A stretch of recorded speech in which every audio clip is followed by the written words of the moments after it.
Hurricane Katrina blasted Mississippi agriculture in 2005, taking out crops, livestock, buildings, trees, and fences all across the southern half of the state. But believe it or not, despite all that destruction, Katrina spurred a new venture. After losing 75% of his timber to the hurricane, a Lincoln County landowner searched for a new crop and came up with growing tea leaves. The specialty tea market is growing at about 8 to 10% per year, according to a study for the Tea Association of the USA. There's money to be made because more and more Americans are willing to pay premium prices for what they consider to be top quality teas. It was that knowledge that led Timothy Gibson and his business partner Jason McDonald, who's co-owner of the Great Mississippi Tea Company, to get started in this business. Jason was in Savannah and saw a tea bag in his room that said Charleston Tea Plantation, the only tea plantation in the United States. He called me, said I want to go take a look at it. So I flew up there, met him. We went to see it. They said it was a camellia bush, needed high heat, high humidity, and acidic soil. So we have all of that here. Yes, we have that in spades. So after talking with a few friends and family members, they were very excited. I mean, we just couldn't stop thinking about it. So we bought some plants, 3 plants originally, to grow in the yard just to see if they would grow. They grew fine, so we said, okay, well, let's seek out professional help with this because we don't know anything about growing them. We put out notice on a website on Facebook, Let's Grow Tea, and that's how we met our tea consultant that we have, which is Nigel Melican, and he is from London. So we ended up sourcing plants, waited a year, got those in, which are the bushes behind me, were the original ones that we got in for the first planting. And from there, it just took off. The quarter acre that you see here is the total crop for Gibson right now.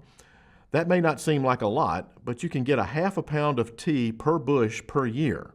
So this quarter acre is producing 20 to 25 pounds per year, but it's all hand harvested.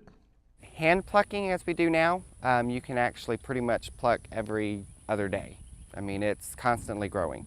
Once we have the machine harvester, it's every 14 to 21 days because it cuts everything off that table where hand plucking, you don't get everything. Once you have all the automation that goes with it, it becomes a lot less labor intensive, but mechanical harvesting and everything does not become economically feasible until 5 acres. And you can't hand pluck anymore really after 2 acres. So there's a gap there between 2 and 5. Learning how to produce the final product was a process of trial and error, but they've got it down to a science now. For us, we pluck the leaf, we take it to the tea shed, it gets put on withering tats, and they wither down depending on which type we're making. Will depend on how long it goes on there. Once that's done, it's either steamed, slightly oxidized, or fully oxidized. Then it is dried, and then from drying it, you can go ahead and taste it that day. It's going to taste completely different in about 2 weeks. But you taste it when it's first done to see if there's any problems whatsoever. And then in 2 weeks, it matures. So you have a better flavor in 2 weeks than you do when you first get it done. Currently, Gibson and McDonald produce only 3 kinds of tea: green tea, oolong tea, and black tea.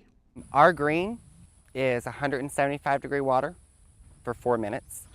Our oolong is 195 for 4 minutes.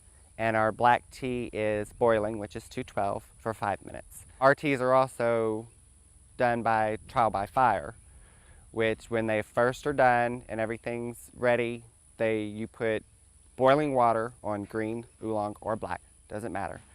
You do double strength, so for every 2 ounces of tea, you do 100 milliliters of water. And anything that's wrong with it whatsoever comes out in that flavor. So even if you as a consumer took your green tea and stuck it in boiling water for 5 minutes, my green tea is going to taste okay still. It's not going to be bad, but it's better at 175. So we test all of them to make sure. So if you just royally screw it up, you're still going to have a good taste. All 3 of the teas have won awards recently. We took first in black, first in oolong, and first and second in green. And then we just won another award with the help of a group, Millennia Tea from Canada, using our leaf.